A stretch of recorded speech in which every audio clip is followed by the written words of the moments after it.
Hello, how you guys doing? Hope you're having a good day out there. James here. Well, I take some big chance just sit back in the wings myself. Well, the topic I'm gonna cover is this Lake Lake Lanier. Um, I'm gonna show you a couple videos, and there's something on the latest about Lake Lanier that you might be quite aware of. And this goes to show you that really what was injustice is the blood that's spilled from the ground is crying, and people things are starting to manifest. But let's get to the story about Let me give you a Lake piece of advice. We live in a very litigious society these days. People in North Georgia are familiar with the legend surrounding what lurks beneath Lake Lanier.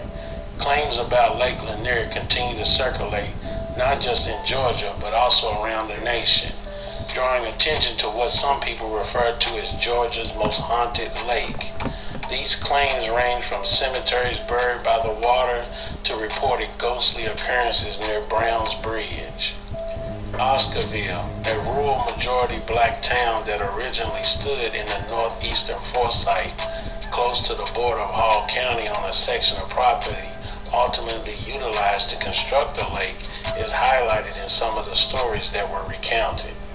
Flooding of the prosperous black community in Forsyth County, Georgia, marks the culmination of the most effective racial purge in American history. There were around 1,100 African Americans living in Oscarville in 1910, and they had their own homes, churches, schools, and businesses. All of that changed in 1912 when a nearby white community in Forsyth County, which is divided by the Chattahoochee River, drove them out and forced the residents of Oscarville to sell their land for a low price or die. This is the terrible story of the town that lies beneath Lake Lanier, Oscarville. So sit back, relax, let's get into it. Okay, I got a question for you. Are you a homeowner? Okay, if you are, let me ask you this. Do you have windows in your house that need to be replaced? Are you ready to uncover the shocking truth behind America's most racist small towns? From hidden hate groups to blatant discrimination, these towns will leave you speechless. Stay tuned, because what you're about to see will change the way you think about small town America forever. Welcome back to our channel. If you're new here, make sure to hit that subscribe button and ring the bell so you never miss out on our eye-opening content. Today, we're diving deep into the dark underbelly of the United States, revealing the top 15 most racist small towns. This isn't just about history.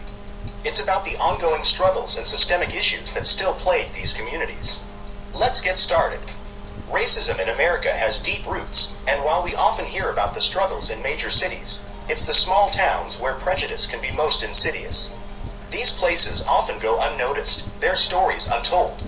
But in these quiet corners of the country, racism can be even more pronounced, affecting every aspect of life from schools to law enforcement to everyday interactions. Our journey today will take us through the towns where hate groups have thrived, where people of color have been unwelcome, and where the scars of the past are still very much visible in the present. 1. Harrison, Arkansas. Harrison, Arkansas is often referred to as the most racist town in America, a title that comes with a troubling history and ongoing issues. The town gained notoriety as the headquarters of the Ku Klux Klan, and despite efforts to distance itself from this dark past, the legacy of hate still lingers. Residents of color frequently report feeling unwelcome and unsafe, facing everything from subtle discrimination to overt harassment. Harrison's struggle to shed its racist image is evident in the community's divided response to efforts at promoting diversity and inclusion. While some residents work tirelessly to change the town's reputation, others cling to the prejudices that have long defined it. 2. Vidor, Texas. Vidor, Texas, carries the heavy burden of its history as a sundown town, where African Americans were once warned not to be present after dark. This policy of exclusion has left deep scars, and even though such laws are no longer in place, the town's reputation for racism persists. Efforts to integrate the community have been met with resistance, and incidents of racial tension are not uncommon. Vidor's journey towards becoming a more inclusive place is fraught with challenges, as the legacy of its past continues to influence the attitudes and behaviors of its residents. Despite these hurdles, there are those within Vidor who are dedicated to fostering a more welcoming environment for all. 3. Forsyth, Georgia. Forsyth, Georgia, is infamous for the violent expulsion of its black residents in 1912, an event that left a lasting impact on the town's demographic and social landscape. The scars of this atrocity are still visible today, as Forsyth remains predominantly white, with deep-seated racial divides that continue to affect community relations. Efforts to reconcile with this past have been slow and contentious, with some residents pushing for acknowledgement and change, while others prefer to maintain the status quo. The struggle for racial justice in Forsyth is a stark reminder of how historical events can shape the present and challenge the future of a community. 4. Cicero, Illinois. Cicero, Illinois, has a notorious history marked by the 1951 race riots, which were sparked by the violent reaction to an African-American family moving into a white neighborhood. This event highlighted the deep racial tensions that existed in the town and set the stage for decades of segregation and discrimination. Although Cicero has made some progress in diversifying its population, the remnants of its racist past continue to influence its social fabric. Incidents of racial profiling and discrimination still occur, reflecting the ongoing struggle to overcome the legacy of segregation.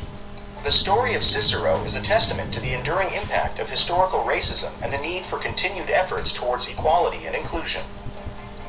5. Maricopa, Arizona. Maricopa, Arizona, might not be as widely known as some other towns on this list, but its history and present-day issues are no less concerning.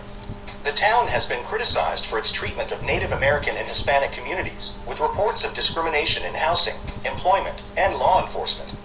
The presence of white supremacist groups in the area further exacerbates these tensions, creating an environment where minority residents often feel marginalized and threatened.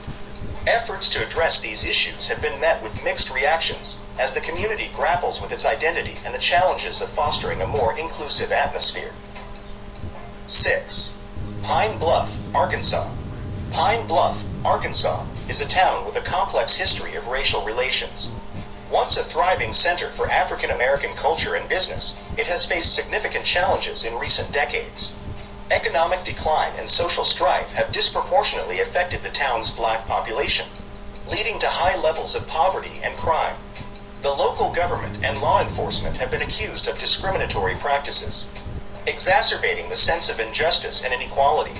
Despite these challenges, Pine Bluff is home to numerous community leaders and organizations dedicated to revitalizing the town and promoting racial harmony.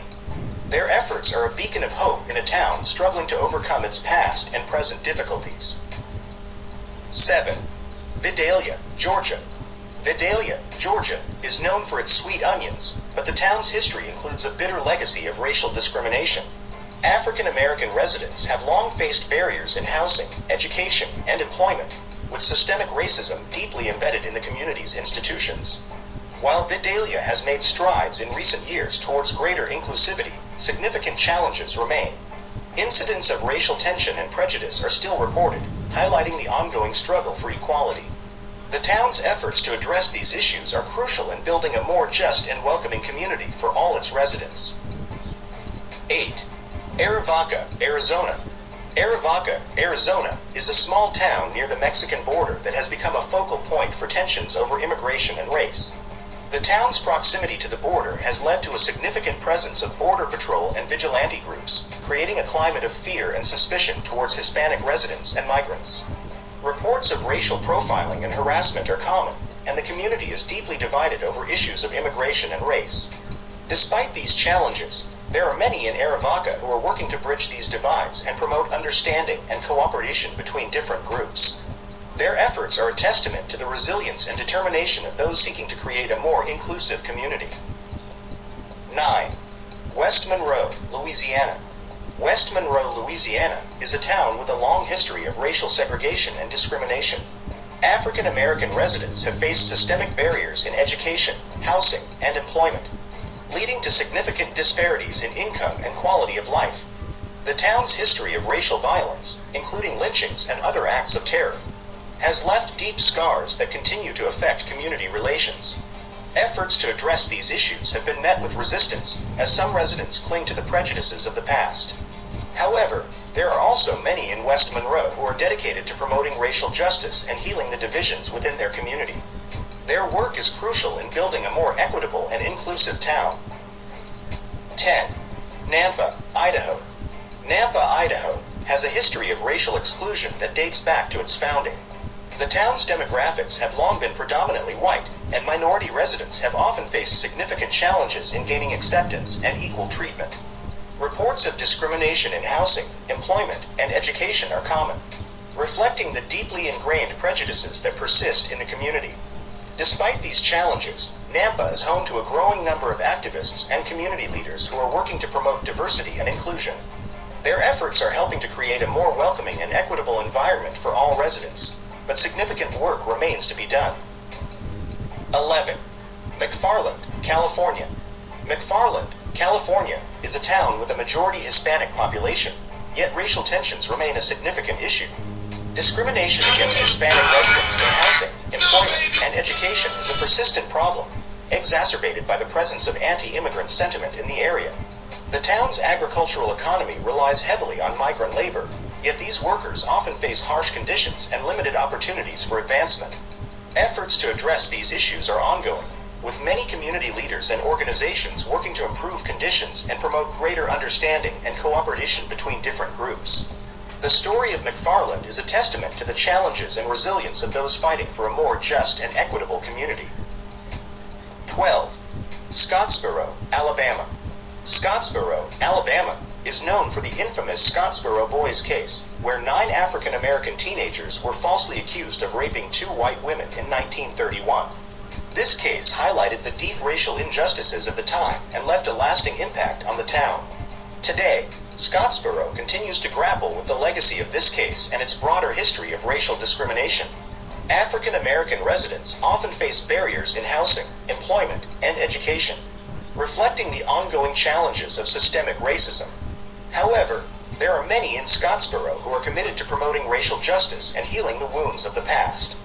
Their efforts are crucial in building a more inclusive and equitable community. 13. Corbin, Kentucky. Corbin, Kentucky, has a dark history of racial violence, including the expulsion of African American residents in 1919. This event, known as the Corbin expulsion, left a deep scar on the town and its social fabric. Today, Corbin remains predominantly white, with significant challenges in overcoming its racist past. Incidents of racial discrimination and tension are still reported, reflecting the ongoing struggle for equality. Despite these challenges, there are many in Corbin who are working to promote diversity and inclusion, striving to create a more welcoming community for all residents. Their efforts are a crucial part of the town's journey towards reconciliation and justice. 14. Anna, Illinois. Anna, Illinois is often referred to as a sundown town, where African Americans were historically warned not to be present after dark. This policy of exclusion has left a lasting impact on the town's demographics and social dynamics. Today, Anna remains predominantly white, with significant challenges in addressing its racist past. Reports of discrimination and racial tension are not uncommon, highlighting the ongoing struggle for equality and justice. Despite these challenges, there are many in Anna who are dedicated to fostering a more inclusive and welcoming community. Their efforts are crucial in building a more equitable town and addressing the legacy of discrimination. 15. Paris, Texas. Paris, Texas, has a troubling history of racial violence, including lynchings and other acts of terror against African American residents. This legacy of violence has left deep scars on the community, affecting its social and economic dynamics. Today, Paris continues to struggle with the remnants of its violent past. African American residents face significant barriers in housing, employment, and education. With systemic racism deeply embedded in the town's institutions, incidents of racial profiling and discrimination are still reported, creating an environment where many feel marginalized and unwelcome. Despite these challenges, there are individuals and organizations within Paris that are dedicated to promoting racial justice and reconciliation. Their work is crucial in addressing the deep-seated issues of racism and building a more inclusive community. And there you have it, the top 15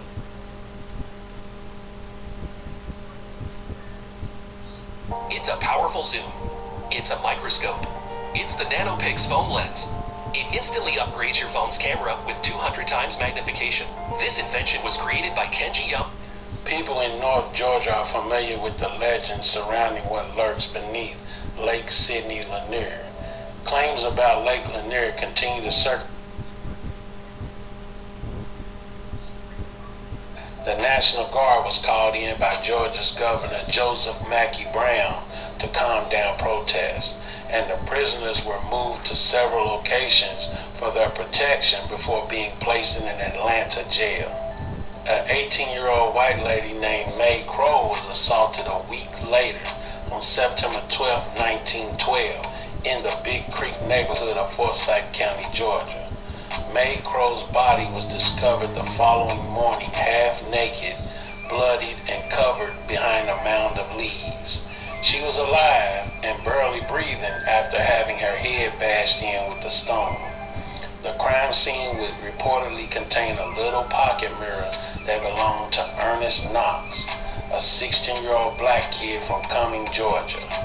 After getting arrested at his residence, Ernest Knox was put through a fake lynching, which forced him to make a pressured confession for the attack on May Crow. On September 23, 1912, May Crow passes away as a result of the assault's injuries. May Crow is never able to accuse anyone of being involved in her attack since she never comes to. White people became angrier as news of the assault on May Crow and Ernest Knox's admission of guilt circulated. In front of the jailhouse where Knox was being held, a lynch mob quickly assembled. Late that night, officers had to smuggle Ernest Knox out the back door in order to spare him from being hung. He was sent to an Atlanta jail for his safety, although he would soon go on trial for the assault. The next day, Trusty Jane Daniel, Oscar Daniel, Rob Edwards, and Ed Collin were all hauled into jail for being accused of helping the 16-year-old commit the crime. They were all black. A second enraged crowd of more than 2,000 white people quickly overran the county jail and entered the cells. Rob Edwards was shot to death. His body was dragged from the jail and he was hung from a telephone pole in the town square as people took turns shooting him. Despite thousands of witnesses, not a single person was held accountable for the lynching. Ernest Knox and Oscar Daniel were both convicted of May Crow's sexual assault and murder. Even though it was against state law at the time, they were given the death penalty by hanging. A day before the executions were scheduled to take place, a tarp was set up to conceal the hangings, but it was purposely destroyed by fire. Over 8,000 white people gathered in Cummings Town Square to witness two adolescent boys being publicly hung for a crime they never really had a chance to defend themselves against. Despite the fact that there was little to no supporting evidence, many people continued to believe the boys' innocence. Trusty Daniels' charges were dropped when the prosecutor and judge visited her cell and made a deal with her, asking her to testify against Oscar Daniel and Ernest Knox. The all-white jury took little over an hour to convict the two boys for May Crow's killing. After the executions, a white terrorist group known as the Night Riders made it their aim to drive any black person they saw out of town. This is when the fear first started to spread. One of their primary targets would ultimately be Oscarville, where over the course of only a few years, 98% of its black citizens would either leave their houses or be killed for refusing to evacuate. White neighbors acquired black property deeds without any sort of document of sale or transfer. When the Night Riders drove the black people off their property, this essentially permitted numerous white people to seize the land that had previously belonged to them. More than 1,100 black people would lose their jobs, and Oscarville, a once thriving African-American community, would become a ghost town. Oscarville was the beginning of the racial purging. But it didn't end there. A proposal to construct Lake Lanier was in full swing in 1950 when portions of the stolen property were sold to the American government. Oscarville would soon be completely underwater after being purposely flooded in conjunction with the Beaufort Dam to meet the rising need for a water supply for the adjacent communities. Thousands of acres of farmland were destroyed. Hundreds of people were uprooted, and over 20 black graveyards were submerged.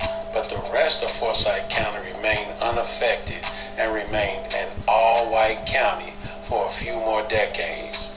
Forsyth County didn't have the whites only and coloreds only signs during the Jim Crow period, since there were no black people to be segregated. The racial purging of Forsyth County took place in 1912, but it wasn't until January 1987 that Cumming, Georgia made national headlines. In Forsyth County, where no black people have lived for 75 years, about 15,000 to 20,000 civil rights marchers, many of them black, marched to the courthouse square. A violent response was given to the activists. Residents were observed hurling rocks at the civil rights activists and shouting racial epithets at them. Civil rights pioneers Jose Williams and Coretta Scott King led the march. Jose Williams stated, "We've come back to Forsyth County today to prove that truth crushed to earth shall rise again.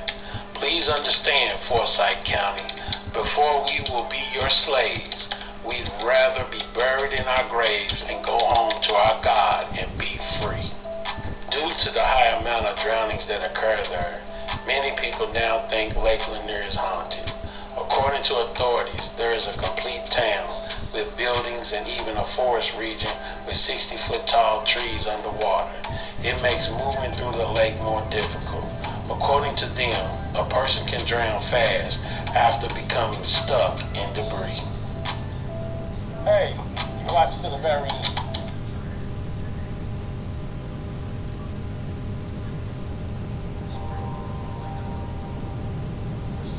So my wife, she has cluster head pains. It's 10 times. Hey there, history enthusiasts. Welcome back to Aggressive Intelligence.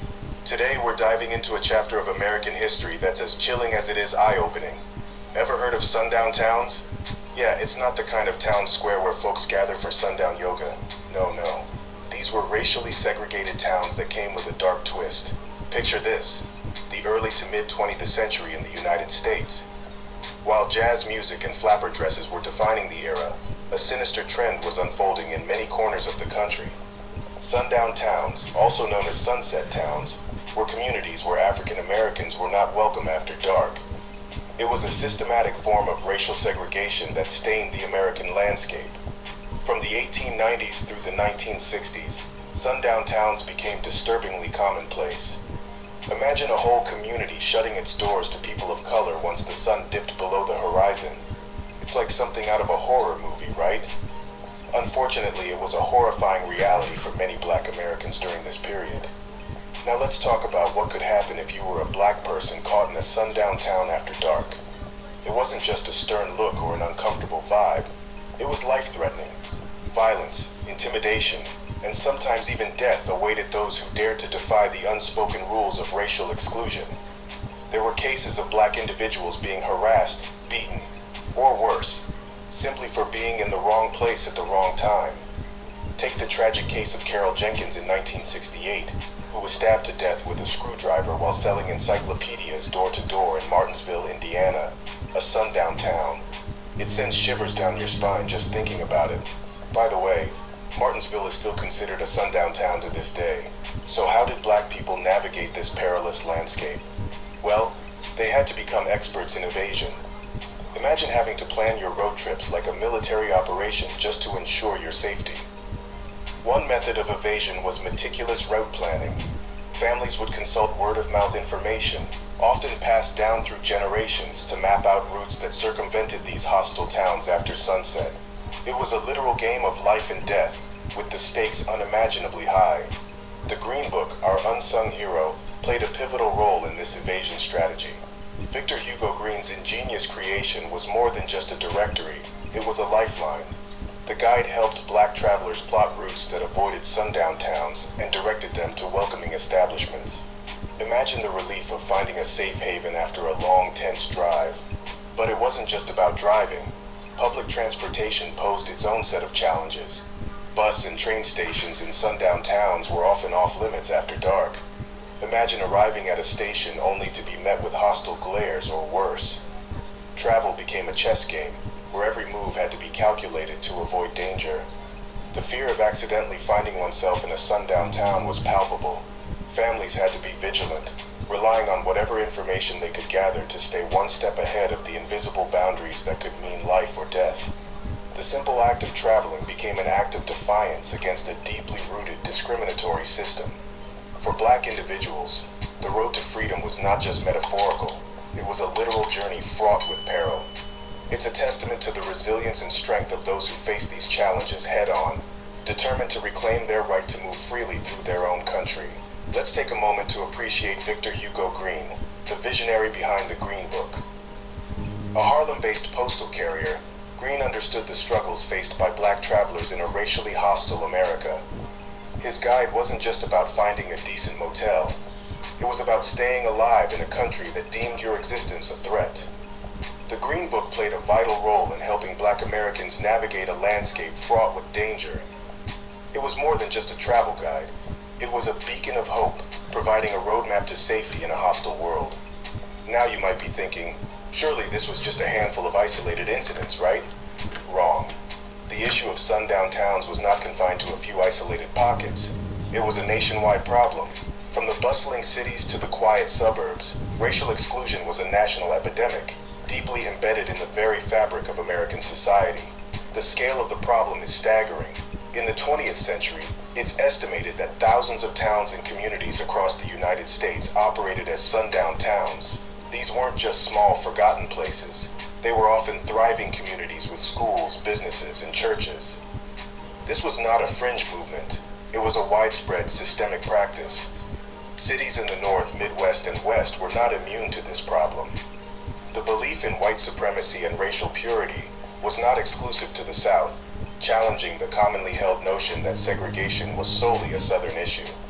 Sundown towns were not just a relic of the past. They were a reality that shaped the daily lives of black Americans for decades. The sheer number of these towns reflects the deeply rooted racism that permeated American society during this period.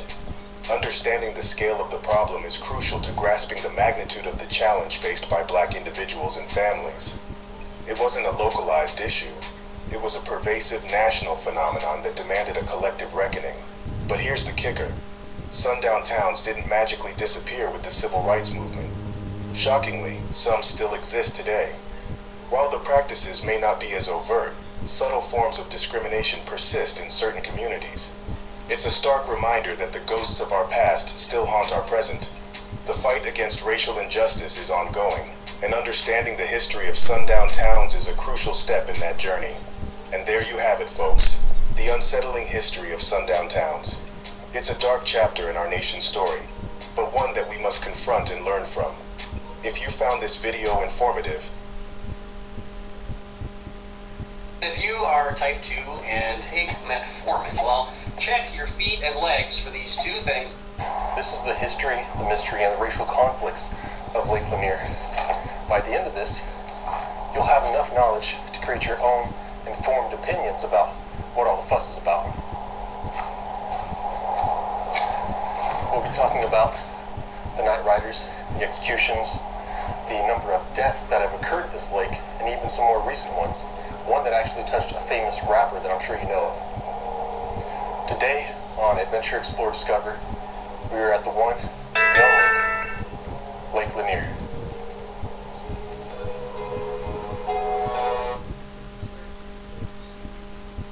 Hey y'all, it's your girl Christy Mack, and welcome back to my channel where I like to talk about a little bit of everything above and a little bit of everything below, from food to fairies or whatever my heart carries. And today we'll be getting into Lake Lanier. If you have not heard of this lake, I suggest you do your homework. This lake was built on top of an African American thriving city, and the state of Georgia needed to build a dam to create more electricity in the city, so they chose this town called Oscarville, where these predominantly black people that were thriving and they were really good at poultry and farming, and they basically pushed out and killed and exonerated the black people of Oscarville. And I heavily believe that they filled up the city while the people were still there, because all the people that die here every year, you can just tell based off the accidents and all the different stories you hear about Lake Lanier on its own by itself. This water is cursed. The area is cursed. Even the woods is cursed. Hell, even their bridge to go over there is cursed. I got a few videos that I'll be putting together so you can understand what Lake Lanier is and the real history behind Lake Lanier. And I'll also be putting some people's personal stories about Lake Lanier. So sit back and relax. Don't forget to like, comment, and subscribe, and enjoy some videos with your spooky historian. Have y'all ever heard of Oscarville, Georgia? Well, what if I told you that Oscarville, Georgia is the most haunted location in all of America? Well, in the early 1900s, Oscarville was a thriving black town, very similar to Tulsa, Oklahoma. Well, just like Tulsa, there were some people from the other persuasion who didn't necessarily like that there were so many black folks doing so good. Oscarville, unfortunately, was located in one of the most infamous counties in all of Georgia. And if you're black from Georgia, you know exactly what I mean when I say you stay the hell out of Forsyth County. In 1912, Oscarville suffered from a series of racially motivated riots. The residents were threatened to either sell their land or die. Now, the history books will tell you that the people of Oscarville were bought out of their land and they left fairly. That's a fucking lie, bro. It wiped out the entire town, destroyed it. I know you may be asking, well, what happened to Oscarville? Where'd it go? It's still there. It's just buried underneath a 38,000 acre man-made lake called Lake Lanier, aka the real Camp Crystal Lake. First of all, since 1994 alone, there have been 200 people who have died at Lake Lanier. Most of them drowned. You think that's crazy? That's not even scratching the surface. Because ever since the lake was open, there have been a total of 700 deaths, bro. For some strange reason, people still keep going there. I don't know why. It's funny because as somebody from Georgia, we used to always say somebody should make a horror movie about Lake Lanier because clearly that shit's haunted. Just when you thought it would never happen, here comes Lanier, an independent film telling the real truth about Oscarville, Georgia, and what happened there. See, in the movie, a detective heads to the lake for a family getaway until he gets a call about a mysterious drowning. As he's learning about the history of the lake, he's real skeptical. He ain't really believing it. What's done in the dark always come to the light, and he eventually found out the truth. This movie is definitely important to the culture of Georgia, and it's important to the history of black people in this country. Y'all know Black Wall Street in Tulsa was bad. That was a terrible thing that happened, but at least people know about it. Oscarville, Georgia, no one knows. The history was buried, just like the city was, underneath the damn lake. Ask any of your friends from Georgia, they'll tell you, we don't fuck around with Lake Lanier, bro. Next time somebody brings up this lake, just remember who told you the real history about it. Some people, even the strongest of swimmers, have said it felt like somebody was pulling them under the water when they found themselves in Lake Lanier. And there are plenty who aren't even from the area who would tell you not to get in the water of Lake Lanier, mostly due to the rising popularity of its haunting past and its haunting present. If this nearly 58 square mile reservoir is cursed, then there's numerous reasons that you can point to as to why. In 1912, Oscarville was home to around 1,100 blacks. Most of them, if not all of them, being freed men and women who settled here after slavery ended. They made their living by working in the fields or doing odd jobs for white residents in surrounding neighborhoods, and were successful in building churches, schools, and small businesses in their town. With the Atlanta race riots happening in 1906, there was still fear in the town that something could happen at any time. The community members were regrettably right. On September 5th, 1912, 22-year-old white woman Ellen Grice said that two men tried to come after her. But before they were successful, her mother ran them off. The Forsyth County Sheriff pinned 5 black men for this, which caused a stir amongst the black communities in the area. A vocal and local preacher named Grant Smith tried to appeal to the sheriff for the men, citing little evidence and that there was a chance that one of the men was actually in a relationship with Grice. This angered the local white community, so they came to the courthouse for Grant Smith, with horsewhips and other various things. And on those steps is where Grant Smith almost passed away. Tony Howell, one of the men, was accused and convicted. Shortly after this, false rumors began to spread that blacks were planning to do something to a nearby town. So white residents in the areas were loading up on arms and patrolling the towns. On September 12, 1912, 16-year-old Ernest Knox was accused of assaulting 18-year-old May Crow. She was found barely alive in the nearby Big Creek community. Searchers allegedly found a small pocket mirror belonging to Ernest Knox. They found him at home, threatened to hang him, and coerced him to confess. Knox and 4 other men, presumed to be his accomplices, were taken to a jail in the Atlanta area. A group of over 2,000 whites came to the jail and overtook it, hanging one of those men, Rob Edwards, from a telephone pole in the town square. Both Knox and another teenager named Oscar Daniel were found guilty. They were sentenced to hanging without ever having a fair trial, a sentence that was also against the law in the state at this time. And the Night Riders, an openly supremacist group, was formed after these events, with their main goal being to run every black person out of Forsyth County and beyond. Oscarville became the subject of their attention. Over 98% of its black residents were run out of town or slaughtered for not leaving. Black property deeds were literally given to white neighbors without a bill of sale or transfer. The Night Riders and their allies drove every black person out of Oscarville. They stole their land and left it a ghost town. The land would eventually be sold to the government, and in the 1950s, the Lake Lanier project was underway. The entirety of Oscarville and other small towns would be completely flooded underwater, and the reservoir would be named after Sidney Lanier, a Confederate. In total, over 50,000 acres of farmland would be washed away, 250 families displaced, and over 20 cemeteries left under the water. And to this day, it seems that what was left behind still has a story to tell. Hundreds and hundreds of people have passed away in this lake, with well over 200 of them happening after 1994. What that number doesn't include are also the amount of accidents that happen, both vehicular and boating in nature. On top of that, it's said that this lake is haunted. I tried to stitch this lady video, but TikTok didn't let me, but I'm gonna still tell my story, okay? This is about Lake Lanier, 6 to 7 years ago. I went, my friend invited me, I didn't know these people, but I went anyway. It was good vibes, right? It was like one of those days where it's like too perfect, like scary perfect, like everything was just flowing. We on yachts, we drinking Hennessy, like we cheersing. It gets so good, people start jumping in the water, y'all. This when things go for a turn. So it's like 4 people in there, everybody gets out except for this one girl. She's swimming or whatever. And she starts to struggle and look at us and we're like, oh my God, she's drowning, like somebody help. So this one guy, he's pretty lit, but he's like, no, I know how to swim real good, blah, blah, blah, blah. Alright? So he jumps in. So we're thinking, okay, he gonna save her. And he does, okay? He does save her. She gets back on the boat. But he didn't get back on the boat. And I'm like, what's going on? I kid you not. There's a button down there at Lake Lanier. Like a little button that they push. It must be cameras. Because, baby, when I say people drown at a certain time, and that water was just swirling so hard, more than ever. And it was that one little area.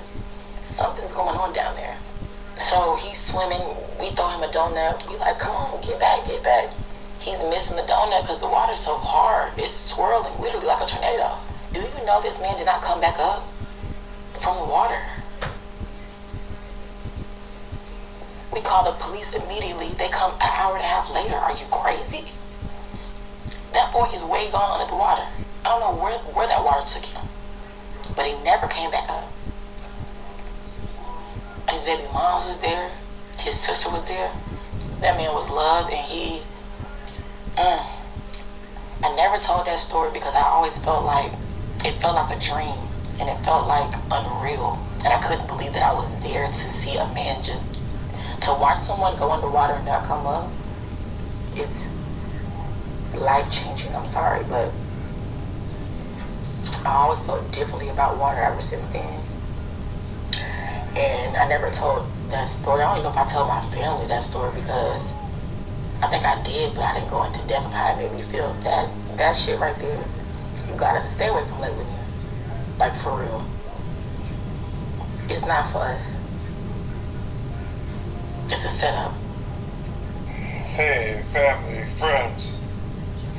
This here is a picture of Lake Lanier underwater. It was taken by 2 divers, and they went down there and found the whole city. Well, come to find out, it was a black city, and that area was mainly Indians and blacks. And the governor at the time, Hartsfield, which this airport that I'm sitting in right now was named after, Hartsfield Jackson. Well, he built this dam, the Beaufort Dam, because Atlanta needed more electricity. Alright? And doing that, they stood over a bridge and watched this town get covered up with water. Now, I don't have all the full details, but I know that there are houses and human remains with cemeteries that are under a whole town is buried under this water. Did I forgot to tell you that Lake drying up. Yes, Lake Lanier is drying up faster than the Mississippi. It's gonna reveal itself who's down there pretty soon. You're gonna see them headstones, coming out of the ground. They're gonna reveal itself. Don't worry, they're coming back. My people are coming back. They're coming back strong. You wanna hear my mom's story? I got you. Okay, so everybody wants to hear my story as to why I do not allow my sons to get into Lake Lanier. As a child, we were not allowed to get in Lake Lanier either. I had a brother whose name was Sammy Williams. He was one of the top recruited running backs back in the early 80s, 83, 82, during the Herschel Walker era that ever existed. He had D1 scholarships to anywhere really in the U.S. where he could have went. Either way, he was away in college, and he came home his freshman year to see us. We were so excited. And on a Saturday, May the 19th, 1984, Sammy left going jogging, and he was supposed to have come back and to spend time with me, my twin, and two of my cousins. And that day never came. Sammy went swimming with friends in Lake Lanier. A part of Lake Lanier called Holly Park. And we don't really know what happened. Sammy was expert swimmer, taught every last one of us how to swim. We don't know what happened. However, that is the reason why my kids could not get in Lake Lanier. Sammy got in Lake Lanier and never came out, not breathing. He was maybe 10 feet from shore, and that's where the rescue people found him. Under Lake Lanier, there's houses, there's trees. To get into Lake Lanier and to see your hands is not visible because there's so much debris and there's houses. When Oscarville, they ran black people out of Oscarville, which is in Forsyth County, years ago, and a lot of the black people migrated to that part of Hall County. They flooded that part of Hall County to make room for the dam. And so a lot of the building structures and the trees and the houses, they're still under there. So to get in Lake Lanier, you enter at your own risk, but it's always been off for my kids, and I'm petrified for any child to get in there now. It doesn't matter. So if you're in this area, never get in Lake Lanier. I want to show you something. Same topic. Watch this. Times are changing. College is not the only option. If you're not going to be a doctor, a lawyer, or engineer,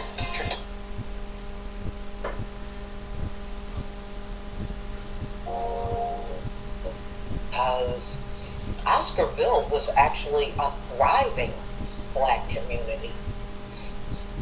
There was many people there that were making good money off of their own businesses, and they made that real community happen. People were living there since the time of Reconstruction, when our people left the plantation and had to fend for themselves. In fact, many of the man-made lakes that you see around America were once black communities. Lake Lanier is one of many places this occurred in. It just goes to show you the wickedness of these folks and their forefathers. People just wanted to be left alone to live their lives. And they just couldn't stand the notion of our people thriving without them. They can't even comprehend it now. Look at how much you get sabotaged on jobs because you can outperform them on that job. Look at how they try to steal from us when we come up with good ideas or come up with a good invention. You ever notice one thing? Our inventions that came from our forefathers and even a lot of our present day men and women are still inventing. Our inventions, ladies and gentlemen, always further humanity. You notice that? Black inventions always furthered humanity. The things they come up with, guns, gunpowder, bullets and stuff, their inventions destroy humanity. You ever notice that? I certainly did. I have noticed that for a long time. And they know it. That's why every time our people came up with something, they slapped their name on it and know they didn't do a thing in the creation of it. Or steal your ideas at work and slap their name on something they never came up with. They have to do that. You know why? Because the gift of creativity, the Heavenly Father bestowed that upon us. He didn't give that to the Gentiles at all. So when they came upon thriving black communities, they had to do something to destroy it. And that's what happened with Oscarville. You know, we always talk about Black Wall Street, but our people were successful well beyond that. So let's talk about what has been happening recently.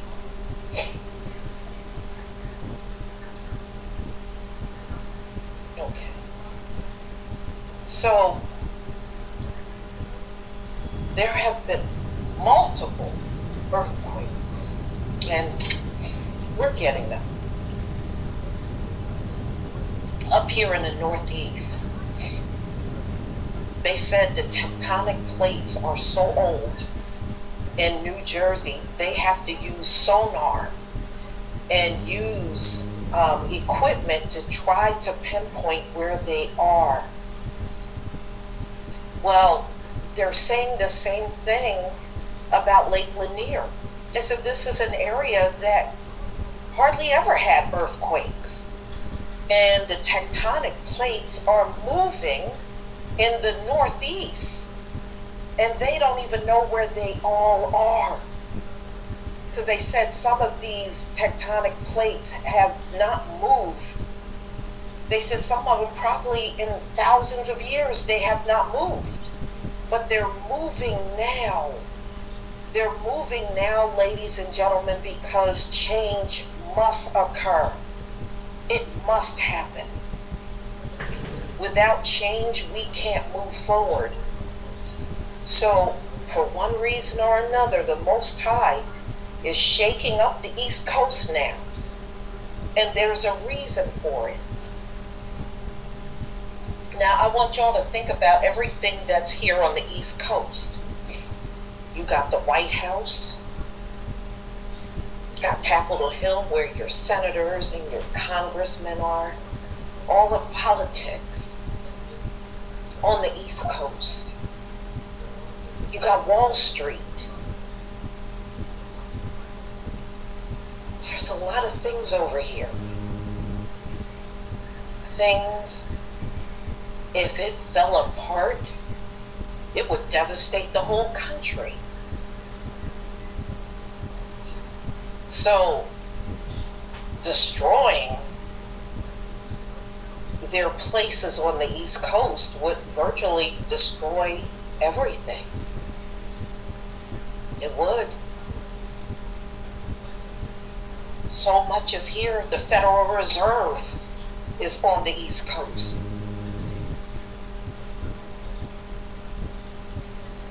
So, I don't know why.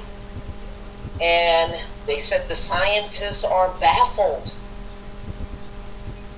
at all of the multiple earthquakes at Lake Lanier. But you know, people have been writing some very interesting things. And I was reading, some people feel the ancestors are coming back to reclaim what was taken from them. This was a black, thriving area, and now it's underwater. But I'm a firm believer in these last days, everything is going to come to light. Now, we have been looking at this mass of water all this time. I really truly believe, don't be surprised if one day this water will recede and we will see all of Oscarville. That town is still there. All they can do is hide it under a body of water, but it's still there. You know, I was watching a documentary on this. This was a couple of years back. And divers went down there and they said they saw churches, they saw cemeteries, they saw some of the homes still standing under the water.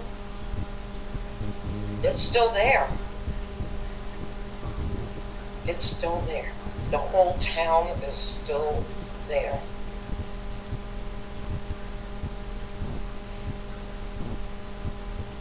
So let me get into this story. Shalom to everybody in the chat. Shalom. Multiple small earthquakes reported around Lake Lanier in the last week. So they said there were 5 separate quakes reported around Lake Lanier and Beaufort and Gwinnett County in 1 week. They said the first earthquake occurred at 11:15 p.m. on June 6. It had a magnitude of 2.5. And it was approximately 2.5 miles underground. The second earthquake struck a few hours later at 1:30 a.m. on Friday. It was a magnitude of 2.1 and it was 5.3 miles down. Then there was a 2.0 magnitude earthquake that hit the same exact area at 8:37 p.m. on Sunday. And that earthquake was much closer to the surface at only 0.8 miles underground and was reportedly felt by quite a few people in the area. Monday, another quake hit at 2.3 magnitude tremor. It was reported at 8:37 p.m. The fourth quake was reported around 3:20 a.m. on Thursday. It measured at 2.2 magnitude and it was about 5.5 miles underground. Additionally, a small quake was reported on June 3rd, northwest Georgia, near Dalton. Experts say there are usually between 10 to 20 quakes above a magnitude 2.0 each year. And that Lake Lanier sits near a zone called Brevard Zone. And there's a major fault system that was active hundreds of millions of years ago when the Appalachian Mountains were formed. However, most of the ancient faults are no longer active. And that was the same thing that they said in New Jersey, where the epicenter of the earthquake, just before the solar eclipse, they said it was ancient fault lines. And the last story I did on it must have been in May. And they said they still were trying to pinpoint where these ancient fault lines were up in this area. So now they're saying the same thing around Lake Lanier, that these fault lines are ancient. They haven't been active in probably thousands and thousands of years. So just in general, they're saying earthquakes are relatively uncommon in the state of Georgia, but they do occur. The state experiences small quakes occasionally, mostly in the northern part near the border of Tennessee. These earthquakes are typically minor and cause little to no damage. Historically, Georgia has experienced a notable earthquake, such as 1916, when the state was hit with a 4.1 magnitude. That was in the central part of Georgia. And in 2003, they had a 4.6 magnitude earthquake near Fort Payne, Alabama, which was felt in parts of Georgia. However, large destructive quakes are rare in Georgia compared to other regions in the United States, such as the Pacific Northwest and California. So the scientists are saying they are baffled to why so many earthquakes are hitting around Lake Lanier. But I believe we know why so many quakes are happening around Lake Lanier. We know why it's happening, but they're saying they don't know why. It is baffling to them. It amazes me how these people can be so destructive in their history. And then when things happen, they always act oblivious. Like they don't know why something is happening. You know the history of Lake Lanier, and you're sitting there talking about you don't know why. I guess they believe retribution coming upon them. That is, maybe they walk around and believe it's never going to happen. There's never going to be any retribution on them. But see, that makes their judgment that much sweeter, as far as I'm concerned. The fact that they are so oblivious that they assume nothing is ever going to happen, which makes absolutely no sense. But I guess you have to be taught to believe that when you have such a wicked history.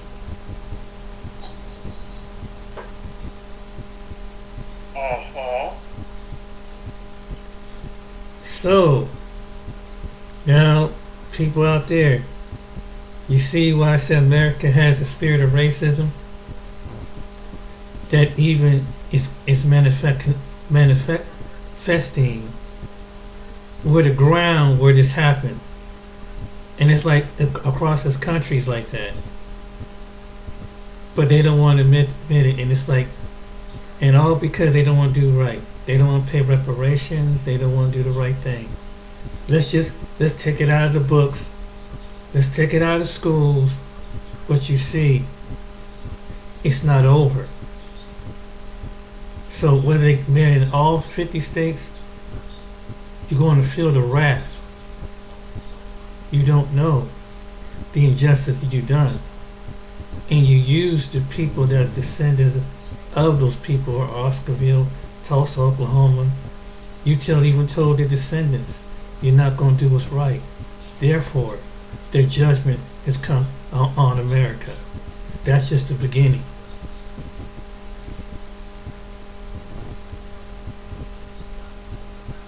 That's all I gotta say. But you're gonna see more of it. Alright then, ladies and gentlemen, hope you like this video. Like and subscribe. Till next time, America, wake up. Do what's right. Take care.